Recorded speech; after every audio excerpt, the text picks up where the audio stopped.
Every year, my parents cancelled my birthday since my brother's travel tournaments were more essential. So I stopped going to family occasions. No one noticed until pictures from my secret wedding on the beach went viral and they learned they weren't invited. Hey Reddit, get ready for a long ride, but I promise the end will be worth it. This is the story of how I was invisible in my own family for almost 20 years. I quietly built an amazing life without them. And when my seaside wedding went viral and they realized they weren't there, they went crazy. I am a 28-year-old man from a tiny town in Ohio. My parents and my younger brother Gavin, who is 26 years old, raised me. We probably looked like the quintessential American family from the outside. A wonderful house in the suburbs, 2 kids, and a golden retriever named Biscuit. It was like a Norman Rockwell painting come to life. But when no one was looking, it was quite clear who was in charge in our household. And I was at the very bottom of it. Gavin played baseball on the road. And not just any baseball player who travels. My parents said he was going to be the next Mike Trout or Bryce Harper. The chosen one who would bring our family name to sporting fame and potentially make them millions of dollars in endorsement deals. He never made it past community college baseball, so this is a spoiler. But I'm getting ahead of myself. Our whole family life revolved on Gavin's baseball schedule from the time he started showing promise in Little League at age 8. There was a competition somewhere every weekend. Every night of the week was practice. At every dinner, people talked about his batting average, fielding percent, or which scouts purportedly saw him during warm-ups.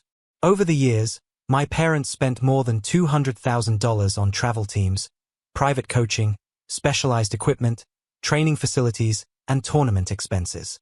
That's hardly an overstatement. When I was 16, I saw the credit card statements once and almost choked. In the meantime, I was somewhere in the background of all this sports devotion. I was a good student, made the honor roll every semester, won science fair competitions, and got into the National Honor Society. But none of that mattered because it didn't involve a ball or a bat or my parents sitting in the bleachers with other travel ball parents and feeling like big shots. What really hurt, though, wasn't the lack of praise for my work. That would have been fine with me. My birthday absolutely messed me up. I came into the world on July 14th. July is the busiest month for travel baseball, for those of you who don't know. Every weekend, there are tournaments that can last 3 or 4 days. And every year, without fail, my birthday was cancelled since it was at the same time as one of Gavin's tournaments. I want to be very clear about what I mean by canceled. I don't mean they forgot. I don't mean that they moved it to a different day. They would look me in the eyes and say that we will do something for my birthday later, but later never came. The tournament would conclude, and the next weekend there would be another one. Then there would be baseball camps, fall ball, showcase events, and by the time things slowed down, it was October and my birthday was a long time ago. I suppose I was turning 11 that year when I requested if we could at least have a cake before we left for Gavin's tournament in Indiana. My mom sighed like I had asked her to end world hunger and replied, "We just don't have time, sweetie. Maybe we can find something at the hotel." We didn't find anything at the hotel.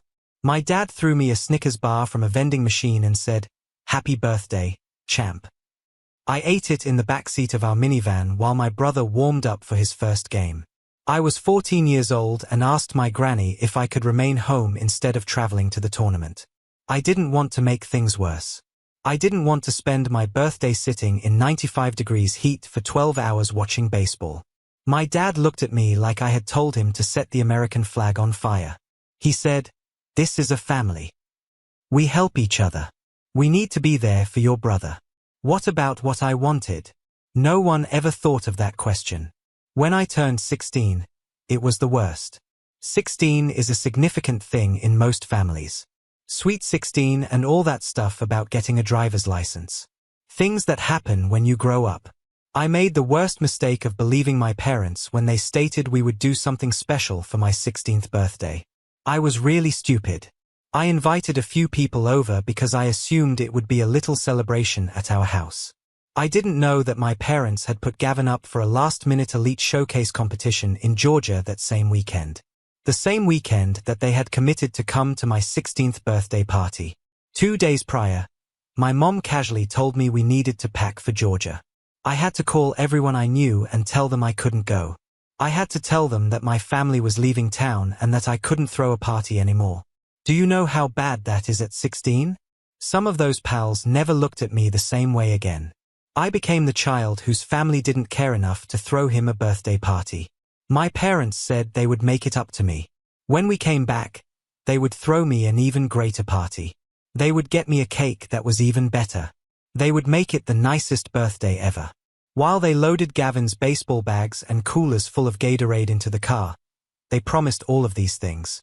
We came back from Georgia. The tournament was won by Gavin's team. He had a celebratory supper at his favorite restaurant. No one ever talked about my birthday again. I want to make something very clear. There was more to it than just the birthdays. That was the most clear sign. But the illness went much deeper. Our family made every choice based on Gavin's schedule, needs, and comfort. Time off from work.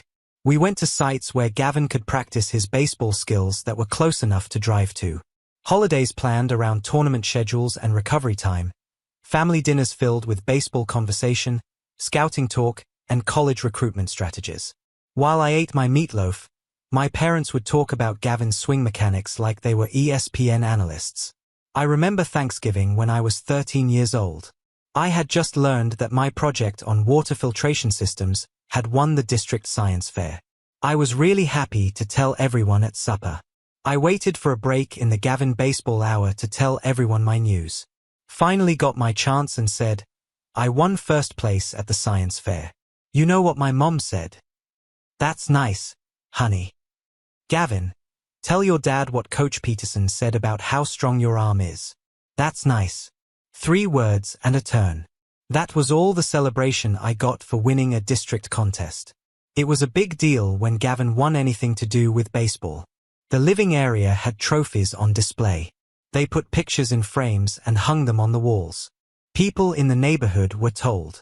We called the extended family. But my accomplishments were only given a nod and then put away where no one would ever see them again. A few years later, I found all of my science fair trophies and school prizes in a shoebox in the garage. Just thrown in there with old Christmas decorations and tools that don't work. Gavin, on the other hand, had a whole wall in his bedroom that was like a temple to his baseball achievements. That's when I really began to realize my place in the family. I wasn't the child who was neglected. I had food, clothes, and a place to live, but I was just background noise for the furniture. They had to recognize the other youngster from time to time, but they never had to see him. After that terrible 16th birthday, something changed in me. I gave up on things changing. I stopped wishing that my parents would suddenly notice me. I gave up trying to compete with a sibling who always had a spotlight on him that I could never reach. Instead, I thought about it carefully. I knew that if I desired a nice life, I would have to do it myself without any aid from my family, who regarded me like an afterthought. So, I got to work and put my head down. I kept my 4.0 GPA. I joined every club and activity that would look good on a college application. I sent in applications for every scholarship I could locate. I became fixated on devising an escape route.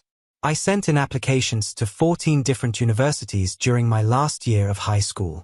I got into 11 of them, and several of them offered me a lot of money in scholarships. I picked a public institution that was about 4 hours away from home and gave me a full academic scholarship and a little stipend to help with living costs. My parents hardly noticed. They were too busy taking Gavin on college tours since some Division II schools were trying to recruit him for baseball. In August, I went to college. My parents took me there, unloaded my stuff in about 45 minutes, and then left to return home in time for Gavin's showcase game that night. No sad goodbye. No strolling around the campus together. There is no parent orientation. We all realized that a quick hug and a call us if you need anything were just formalities. I felt like I could breathe for the first time in my life when I went to college. No one there realized I was the son who had been forgotten. No one compared me to my brother. I was just Ethan, a clean slate, a new beginning. I studied accounting and finance as a minor. I realize that seems boring, but I appreciated how exact numbers were. I liked that there were both right and wrong responses. I liked that in accounting, success depended on skill and hard effort, not on whether your parents were there to cheer you on. I graduated from Sumarkam Lad in 4 years. Gavin went to community college and had a hard time staying eligible for the baseball team, which my parents thought was a sure way to get to the majors.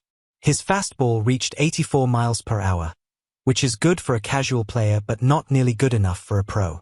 My hopes of becoming a star in Major League Baseball slowly vanished, but my parents never really accepted it. I obtained a job at an accounting business in North Carolina after I graduated.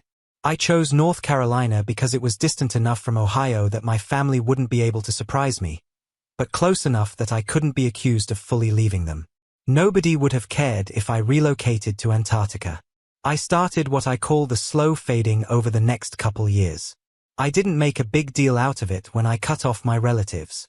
I didn't have a big quarrel or write a nasty letter. I just stopped going to things without saying anything. Dinners with the family. Sorry, work is really busy right now. Thanksgiving.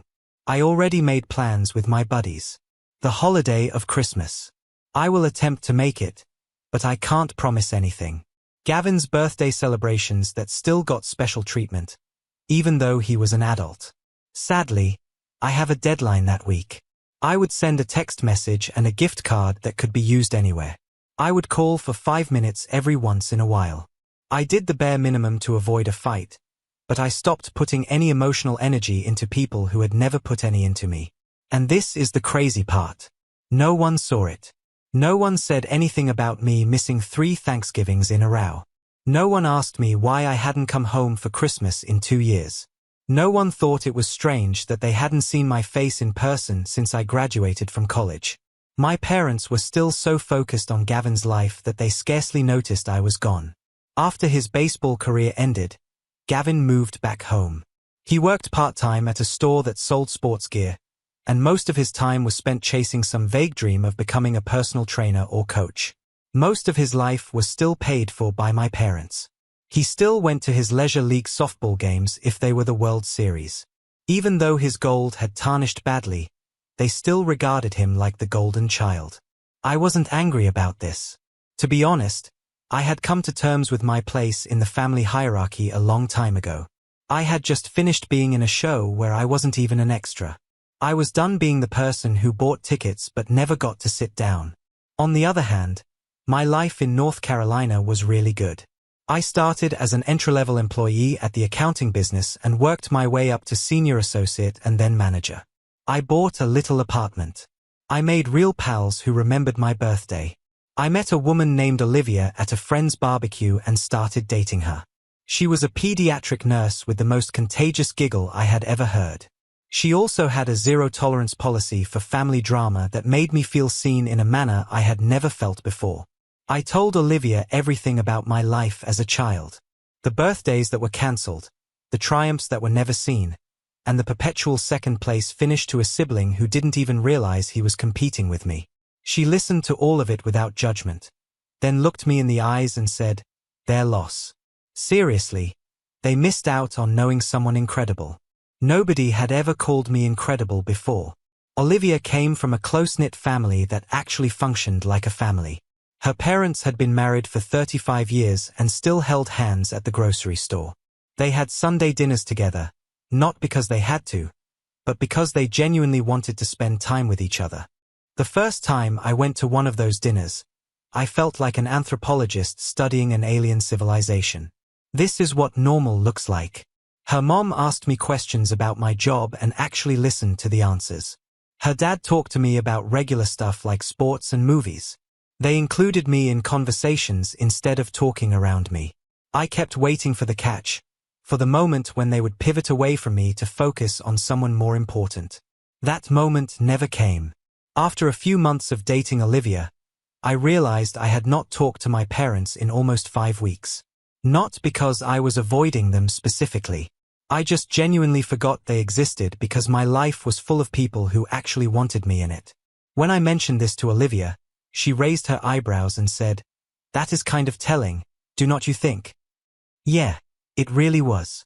Olivia and I dated for 3 years before I proposed. I knew she was the one about 6 months in, but I wanted to do things right. I saved up for a ring she would love. I planned a proposal that was meaningful to us specifically. No flash mob, no social media stunt. Just the two of us on a hiking trail we loved with a sunset view and a question I already knew the answer to. She said yes before I even finished asking. When we started planning the wedding, Olivia asked me a question I had been dreading. So, how involved do you want your family to be? I thought about it for a long time. Part of me wanted to be the bigger person. Part of me thought maybe this could be a fresh start. A chance for my parents to finally show up for me during a moment that actually mattered. But then I remembered every broken promise, every cancelled birthday, every time I sat invisible in the back seat while they cheered for someone else. I do not want them there, I said. And I meant it. Olivia did not push back. She did not try to convince me to make peace or extend an olive branch. She just nodded and said, "Then they will not be there. This is our day." I cannot tell you how much that meant to me. She did not try to fix my family or play mediator or suggest that I was being too harsh. She trusted my experience and my judgment. She chose me. We decided to do a destination wedding in Costa Rica. Olivia had always wanted a beach wedding, and I had always wanted to do something completely different from the boring Ohio church weddings I had grown up seeing. Costa Rica was perfect, far enough away that it felt like an adventure, but easy enough to get to that our actual friends and chosen family could attend. We kept the guest list small, about 40 people total. Olivia's parents, her sister and brother-in-law, a handful of aunts and uncles and cousins who had welcomed me into their family with open arms.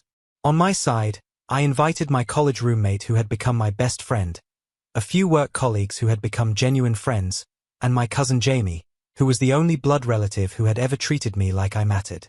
No parents, no brother, no extended family from Ohio who had spent decades pretending I did not exist. The wedding itself was everything I never knew I needed.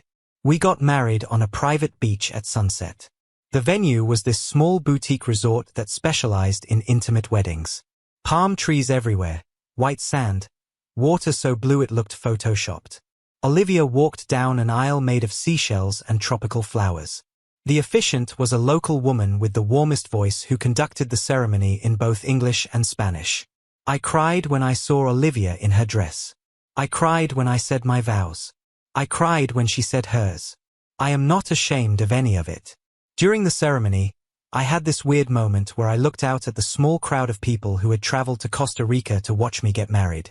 Every single person there had chosen to be there. Every single person there actually cared about me. There was no obligation or family duty or keeping up appearances. Just love, pure and simple. Pure. My best friend Jake stood next to me as my best man. This guy had driven 4 hours to help me move into my first apartment after college because my parents could not be bothered. He was more of a brother to me than my actual brother ever was. Olivia's dad walked her down the aisle with tears streaming down his face. This man had welcomed me into his family from day one.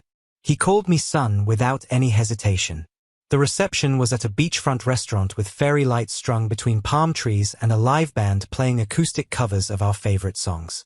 There were maybe 40 of us total, but it felt like the whole world was celebrating with us. Olivia's dad gave a toast that made everyone laugh and cry at the same time. My best friend gave a speech about how I was the most loyal person he had ever known.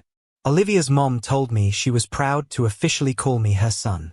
That one hit different. Proud son. 2 words I had wanted to hear my whole life from people who never said them. We danced until midnight. We ate cake on the beach.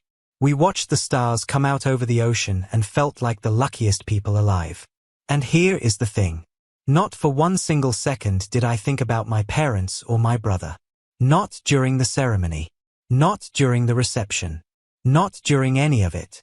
They were so far from my mind that they might as well have been fictional characters from a book I read a long time ago.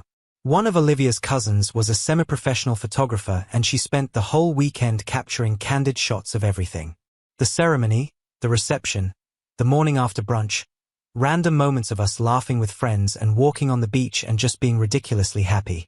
Those photos would later become very important. About 3 weeks after we got back from Costa Rica, Olivia posted some of the wedding photos on her social media. Nothing crazy, just a few shots of the ceremony and the beach and us looking disgustingly in love. She tagged the location and wrote something like, "Married the love of my life in paradise." Her cousin, the photographer, also posted a few shots on her professional photography page. Beautiful golden hour pictures of Olivia in her dress and me looking at her like she hung the moon. We did not think much of it. It was just wedding photos. Everyone posts wedding photos. But then something weird happened. The photo started getting shared a lot.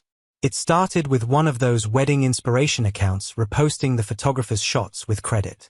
Then another bigger account shared it. Then another. Then somehow it ended up on one of those viral feel-good story pages with a caption about a dreamy Costa Rica beach wedding, and it just exploded. Within a week, those photos had been seen by literally millions of people. The photographer's page gained like 50,000 followers. Wedding blogs were reaching out asking for details about vendors and locations. It was insane. I thought it was just a weird internet moment that would fade quickly. Weddings go viral sometimes. We would get our 15 minutes and then everything would go back to normal. Then my phone started blowing up. The first call came from my cousin Jamie, the only family member I had actually invited to the wedding. "Dude," she said, "have you checked Facebook today?" I hadn't. I hardly ever use Facebook anymore. "Your mom is going crazy," Jamie remarked. "Like really crazy. It's mostly just older family members posting minion memes and political arguments." She wrote a long post about how she found out her son got married by looking at pictures online. "She is really acting like a victim. People are really enjoying it." A lot of sad reactions and comments on how kids these days don't have any respect. I felt my stomach drop a little, but I also felt strangely calm. I knew this moment would come at some point. I didn't think it would come from wedding images that went viral. I opened to my mom's Facebook profile. There was a long post on how sad she was to find out that her oldest son had gotten married without telling his family. How she had found out because one of her co-workers sent her a picture and said, "Wait, is that not your son?" And how she had been crying for days. She didn't comprehend what she had done to deserve this. The remarks were crazy. Many people agreeing with her sadness. "I'm very sorry. Kids can be so mean. He will feel bad about this after you leave." How rude. My dad had said something too. Only one line. "I didn't teach my son to act this way." It's funny that I don't recall him parenting me at all. After then, I saw a post from Gavin. He had uploaded one of the wedding images that went viral along with his personal thoughts. Think about how you would feel if a stranger showed you a picture that went viral and you found out your brother got married. Imagine that you weren't even invited. That's what my family is going through right now. Family should be the most important thing. Some individuals don't remember that. The responses on his post were even worse. That's really messed up. Who would do it to their own brother? Man, blood is thicker than water. He'll feel bad when he finds out what he threw away. I scrolled through it all with a strange sense of distance. It felt like I was reading about characters in a narrative instead of my own life. These people didn't know who I was. They didn't know what I was like as a child. They only knew the well-planned story my family was telling about the victim. The phone rang. "Hey, Mom and Dad." Again, Mom. A number I don't know, but it was probably a family member who acquired my contact information. I let them all leave a message. Then my mom sent me an SMS. "Please call me, Ethan. I am your mom. I want an explanation." Deserve. That word hit me like a truck. She had the arrogance to claim she deserved anything from me after all those years of missed birthdays, broken promises, and unnoticed successes. I sent back one message. "You had 28 years to come see me. You didn't choose to. I'm making the same choice." I then blocked her phone number. The drama kept going on online for the next few days. My family kept posting, acting like victims, and getting sympathy from individuals who only understood their side of the story. And then something strange happened. My cousin Jamie went crazy. She wrote a long answer to my mom's viral pity party. She said that my wedding was wonderful and that she was there. She said she met Olivia's family and that they were really friendly and inviting. And then she let the receipts fall. She put up pictures of text messages that I had told her she may publish. Over the years, my mom has sent me texts saying she couldn't come to my birthday party because of Gavin's tournaments. I texted them to ask if we could maybe celebrate my birthday another week, but they didn't answer. My dad sent me a text that said, "Gavin's showcase is more important than cake. You will understand when you are older." She wrote about being at one of my birthday dinners when I was 12 and watching my parents spend the whole time on the phone making plans for Gavin's tournament. She talked about how my 16th birthday party was cancelled and how I had to call his pals to tell them. One line she penned went viral all by itself. "You can't treat someone like they're not there for 18 years and then be startled when they stop wanting to be seen." The comments began to change. People began to ask inquiries. Why did you cancel his birthday parties? Why does one kid get $200,000 to go for sports and the other get a Snickers bar? Why did Ethan move to the other side of the country and no one knew he was gone for years? Jamie also shared the SMS messages from my 16th birthday. The one where my mom told me in passing that we were heading to Georgia 2 days before my celebration. The one where I asked if maybe we could postpone Georgia by 1 day. People were really furious over that text, which said, "The tournament bracket does not revolve around your social calendar. You will survive. You will live." A boy who had never been a priority in his life had his 16th birthday party cancelled. When you saw it written down in black and white, the callousness was so clear. Someone in the comments figured out how much trip baseball costs. They thought that over the course of about 10 years, my parents spent between $15,000 and $25,000 a year on Gavin's baseball career. In the meantime, I paid for my own schooling with scholarships and part-time jobs because they said they couldn't support me. They couldn't help me since they spent so much money on one kid's sports career that they could have bought a nice house. My mom tried to fix things. She wrote back and said that Jamie was lying, that they usually did something special for my birthday, and that I was being theatrical and ungrateful. But the screenshots made their point clear. The receipts were right there in black and white. Some of her friends tried to stand up for her. They stated things like, "Every family has favorites. That doesn't mean it's abuse. Maybe Ethan should have said something if he was so unhappy." People who didn't know me pointed out that I had spoken up many times and no one had listened, which made those comments go away. Then more folks started to come forward. A neighbor from the past who recalls me sitting alone in the backyard during my birthday festivities. An acquaintance from high school who remembered that the celebration was cancelled. A teacher who recalled writing my college recommendation letter since she knew my parents weren't going to make it a priority. My high school acquaintance wrote about how she remembers the calamity on my 16th birthday. She wrote about how I called her to cancel the party and how sad I sounded. She wrote about asking her mom if I may remain with them that weekend instead of going to Georgia. Her mom then called my parents to offer. She wrote about how my mom turned down the offer and told Ethan that family came first. Family is most important. Travel baseball comes first unless that family member is Ethan. The public opinion court began to change. In a story they wrote, my family transformed from being sympathetic victims to bad guys. I eventually heard the voicemails. They were 23 in total. My moms went from crying, "Please call me. I am your mother. I love you," to being really angry. "I can't believe you would do this to me." Too controlling. "Your dad hasn't been getting much sleep. His blood pressure has gone increased. I hope you are happy." My dad just left one voicemail. His voice was crisp and steady. The same voice he used when I did something that made him look bad in front of the travel ball parents. "Ethan, I don't know what we did to deserve this. But you really hurt your mom. This family has given you everything. I thought we taught you better than this. Please call me back."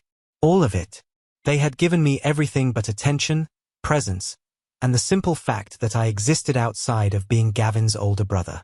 Gavin also left a few messages. Most of his were just fury. "Hey man, what's wrong with you? For about a week now, Mom has been crying. You made me appear bad in front of everyone. We should be like family. You can't just cut us out because of things that happened when we were kids. Get older. Things from childhood. Being invisible for 18 years was just a part of being a kid." I didn't call any of them back. About a month after the wedding went viral, I got a letter in the mail. It was written by my mom and delivered to my work address, which meant she had to do some research to discover it as I had never provided it to them. I pondered about throwing it away without opening it.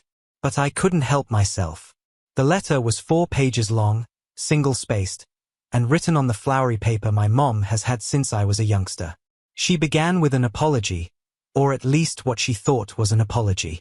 "I'm sorry if you felt like no one cared about you as a child. We never wanted you to feel that way. We were only attempting to help your brother's dreams come true. I am not sorry that we overlooked you or that we cancelled your birthdays. I am only sorry that I felt bad about what they did." She went on to say that they had put money into Gavin because he had specific skills that needed to be developed. She told me that I was always the one that didn't need as much care. She said she thought I knew that Gavin's baseball career was a family priority and that I would benefit too when he made it to the professional leagues. When she thought about it, she still believed the fantasy even though it was long gone. She told me how disappointed she was that I didn't invite them to the wedding. How she had always wanted to see me get married.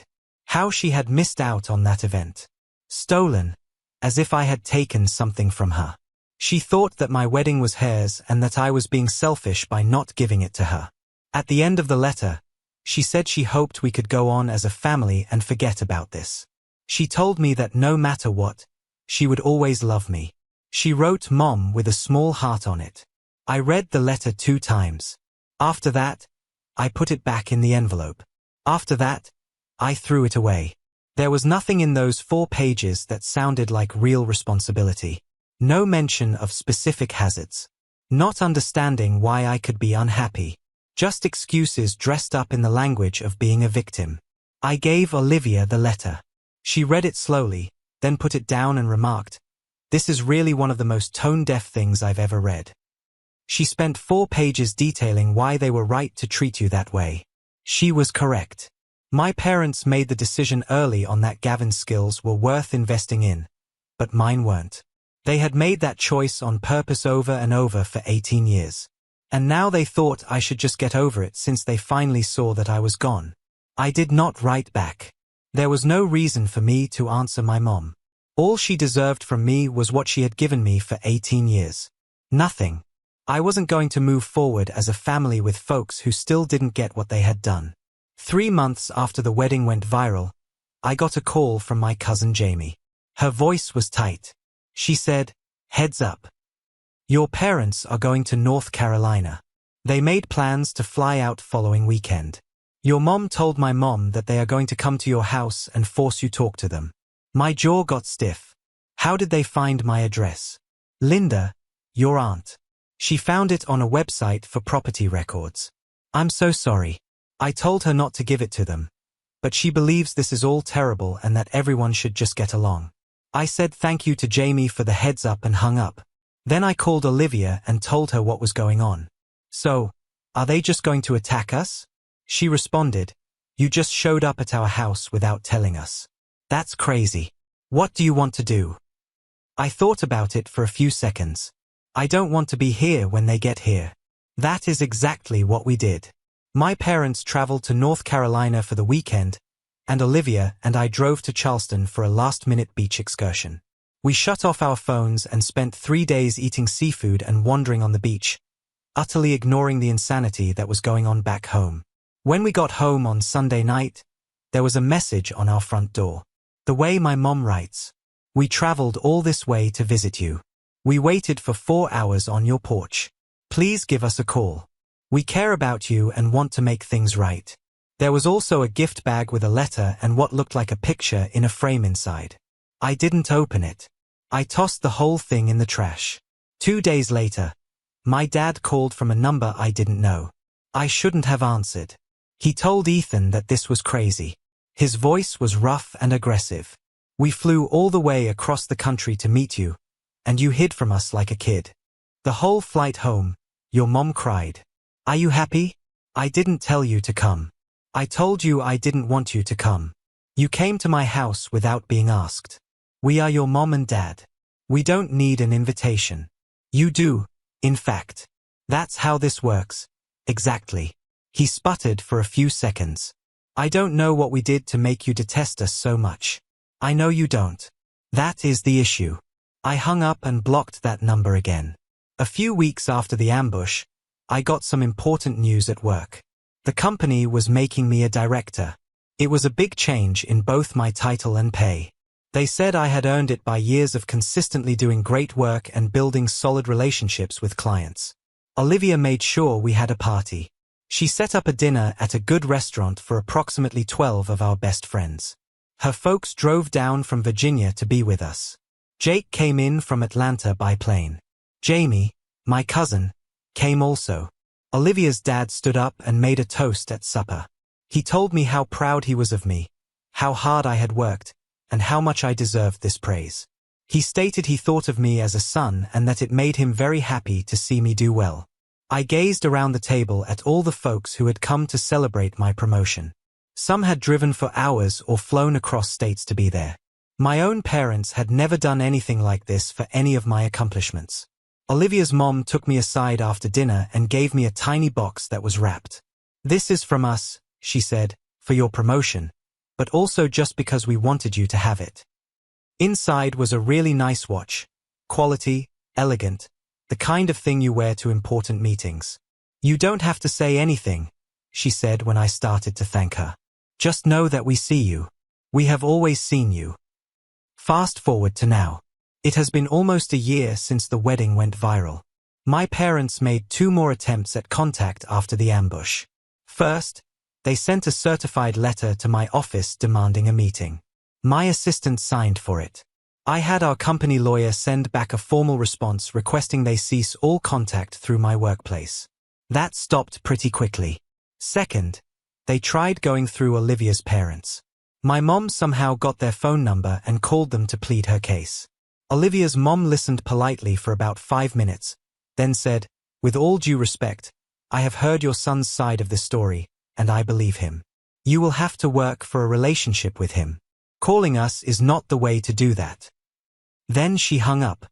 I heard about that conversation secondhand and laughed out loud. Olivia's mom is tiny, but she does not take nonsense from anyone. Gavin reached out once through Instagram DMs about 6 months ago. He said he missed his brother and wanted to meet up. I looked at his profile. He was still living at home with our parents, still working part-time at the sporting goods store. I did not respond. Meanwhile, my life just kept getting better. Olivia and I bought a house, a craftsman bungalow with a big yard and a front porch. We got a dog named Hank, who is the goofiest golden retriever you have ever seen. We started talking about maybe having kids in the next couple years. If you enjoyed this video, please hit that subscribe button. It really helps the channel and help us bring you more and better stories. Thanks.